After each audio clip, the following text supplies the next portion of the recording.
get started. Should be good to go. All right, everyone. Hey, this is Cameron at the office right now.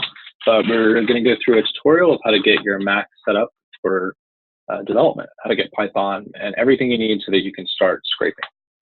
So without further ado, let's flip the screen around. We'll share my screen. Here we go. And should get rid of that. Here we go. All right, so you're going to want to navigate to this link, which I'll include in the description of YouTube video. But come here, and this has also a link for the YouTube video if you get here first. But scroll down. So in this tutorial, you're going to learn how to set your computer up for Python web scraping. We're going to cover all three major operating systems. This will just be the Mac version. If you're running any problems, you can reach me at cam@GlanceAI or on Facebook Messenger with this link. So the table of contents. Some of this won't make sense to start, but just trust me and we'll learn as we go. So we're going to learn how to use your terminal or your command prompt. They're the same thing, just different lingos. We're going to learn how to install Xcode. We're going to learn how to install Python. We're going to learn how to install a text editor. Sublime is mine of choice. We're going to install pip. We're going to install Git. We're going to register for a GitHub account, clone a repository, and start scraping. So most of that probably went over your head if you're watching this video, but stick with me and we'll get everything set up. All right, so again, this is just for Mac. None of this is going to work on Windows, so please do not try it and get mad at me. I will be publishing the Windows version tomorrow. So step one, learn to use the command prompt or terminal. The command prompt or terminal is the best way to get your computer to do what you want. On Mac, it's called terminal. On Windows, it's called command prompt. They're the same thing. All right, so to find your terminal, you're going to navigate to your Applications tab, and you're going to search for terminal. For me, that's F4. I can get directly there, and it's stored in my other file, or my other folder. You click terminal, and it opens like so. If you don't have that, you can go down to Finder, and then click your applications and scroll around, or you can search in the bar, terminal. And a little trick is you can click just applications, and it'll speed it up for you. So once you've got that, I've got terminal right here. You're good to go. A little trick that you might want to learn as you're going in this process is Command Tab. It'll pull up all these little apps for you that you can scroll around. You can use the arrow keys, or you can use Tab and tilde to go back and forth. I use Tab and tilde just because it's a little faster. But we'll exit out of that. So if you're feeling adventurous and getting to terminal is pretty easy for you, I'd recommend installing ITerm. You can do 2 or 3. It'll replace your terminal and adds a lot of cool features like copy and paste. Makes everything behave a lot like Microsoft Word does. And for those that don't like Microsoft, that means good features, not necessarily bad, like a lot of people have opinions of Microsoft. So when you get to ITerm, come over here to downloads, and you just click this download button. It'll start down here in the bottom corner. If that's not there for you, come over here to the little stacked dots and hit your downloads. And then it will open a page for you, and you can find them just like so. So once you do that, you go into your downloads, and you want to double click on your ITerm install the zip file, wherever it is you have your download set up to go. And that will unzip the application. You just drag it over here in the apps. I've already done that, so I'm not going to redo it, but that's how you get it into your applications. Again, you hit F4, and it should be right here. So there you go. You're going to want to keep either your terminal or your ITerm up. Just keep it in the background. Don't cancel it out because we're going to use it the rest of the lesson. So let me get back to the right repo. Okay, now we're going to need to install, for step 2, we're going to need to install Xcode from the App Store. Navigate back to your applications, click over to App Store, come up here to search, and we have Xcode.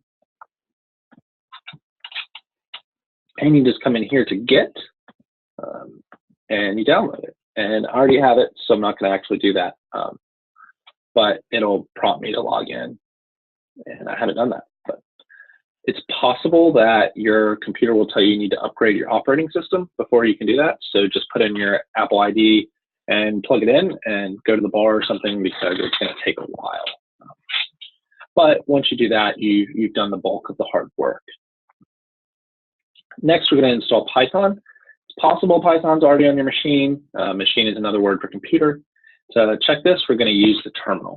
So hopefully you still know where it is. If you don't, Command Tab brings up this little sliding bar, or you can go F4 to find ITerm or terminal, or you can come down here to Finder and then navigate from there, as so. So once you've got that, we're going to figure out if you have Python on your machine. So to do that, we're just going to type Python. So we go Python, like that. And if you get this kind of result, it's telling me that I have Python 2.7.10 installed. As long as you have something 2.7, that's good. This little indentation right here is called the interpreter. It's where you can type code. Really not that important for you to really understand yet, but that's how it works. To get out of that, just hit Command D. So I'll do it one more time just so everyone's clear. Open the interpreter, then I hit Command D and didn't work. I hit Control D. I'm glad I did that a second time. Yeah, so hit Control D, it'll close out the interpreter for you. If by chance you don't have Python installed, you want to run these commands. So you just come in here and you want to run them each line by line. So don't come in here and copy all four. Do them in four separate copy and paste. So Command C, come over to your term, and you paste it in there. Mine's saying that I already have it installed, so that's not going to work for me. But and you would put in the correct password. I put in the wrong one just so we could get through that. It'll run, and then you go to brew doctor. You run brew doctor, brew update, and then brew install Python. So that should be relatively easy for you. If you run into any problems, just let me know. Next, we're going to install Sublime. Sublime is your text editor. I already have it installed. Here's the logo, just so you're aware, but we'll go to sublimetext.com. And it's what you use to edit your code, much like this right here. Yours won't look this complicated, so don't freak out. And we'll download for OS X. Again, like we did with ITerm, we'll open this file. Once it's done downloading, OS X will unzip it for us and then prompt us to move it into our applications file, which is exactly what we want to do. So once that's done, we'll get a nice pop-up that helps us take care of everything we need to do. Excuse me. So here we go. You get this Sublime text build 3126. If you get a different build number, don't worry about it. It's the same thing. And then we do this, and it should go in there. If you have any problems, let me know. I've already moved mine in there, so I don't need to do it again. Next thing we're going to do is we're going to install pip. Pip is a package manager for Python that lets you do a lot of really cool stuff without having to go to the browser and manually download and then click down here and unzip. So I would suggest you use it highly. You just need to run this easy install pip, and I will put it in there. Oh, that's brew doctor. Whoops. Come on.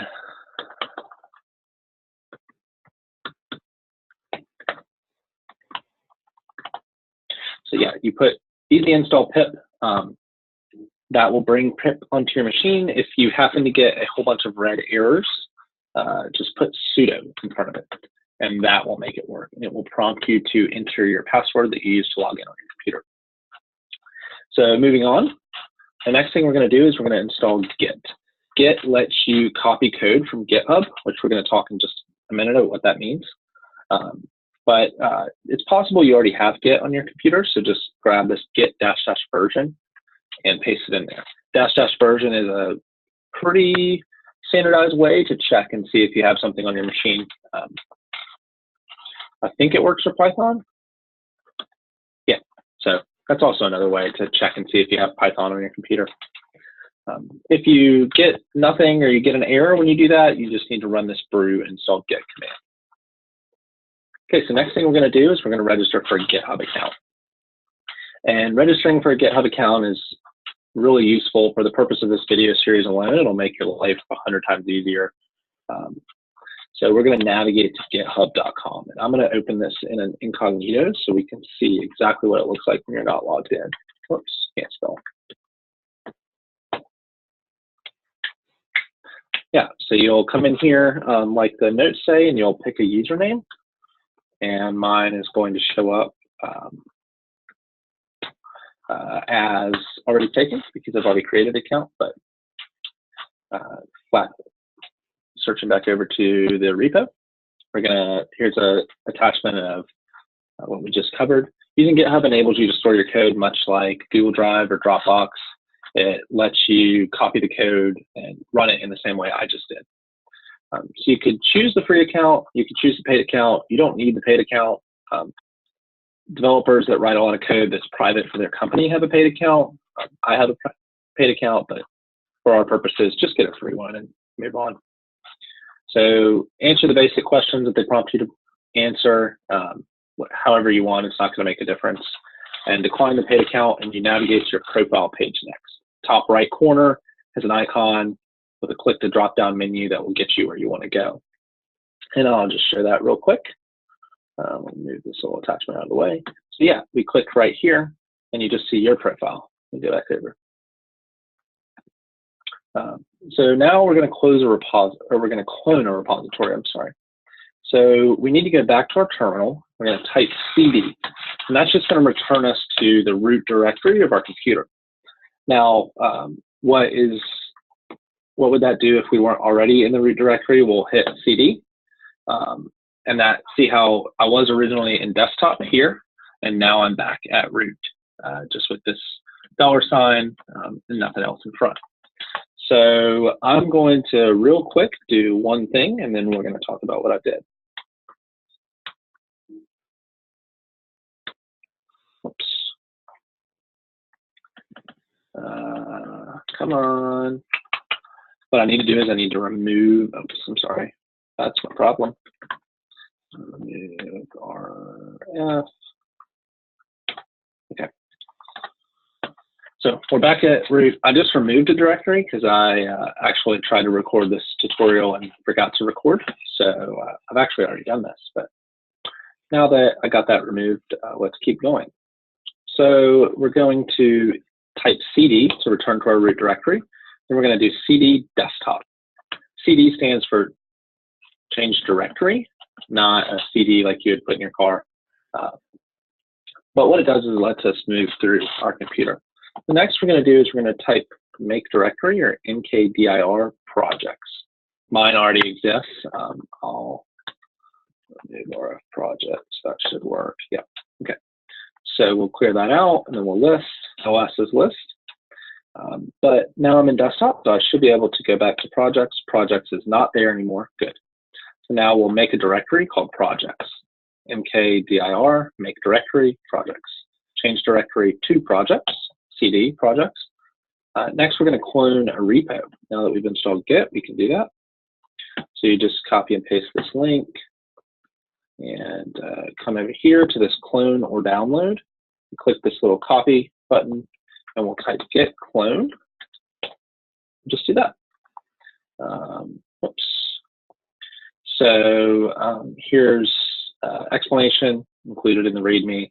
Clone or download, click that button. It pops this little menu up. Click this little clipboard right here, and it'll copy the link onto your computer, and then you copy and paste it in the terminal. Here's the exact command if you just want to come right here and copy and paste it. Next, we're going to grab this. We're going to type cd. So cd. Then a fun little trick is if you want to, you can type a little bit of the directory you want to go to, and you can hit tab, and it'll fill it in for you. So, for example, if we had two S directories, that wouldn't work. We'll make something else that's S. Soup. So now, if I wanted to do S, like the computer knows SOU, soup SOU, sourcers SOU, but next I would have to put R for it to autofill it in for me. Just a little trick for you, but something you might want to know just so you don't have to write out sources who code scraping tutorial by glance. So now that we've navigated to the repo, we might want to run the scraper. So just to confirm you're inside the sources who code repo, hit cd, we'll go back to your root directory, we'll go cd desktop, change directory to the desktop, change directory into the project, and then we'll change directory into sources who code scraping tutorial. So next we're going to want to go to our applications, which can be found in Finder by clicking here and scrolling around until you find Sublime Text. You can hit F4, which will open this menu for you. And you click right there. Yours could be in here somewhere, but that should do everything for you.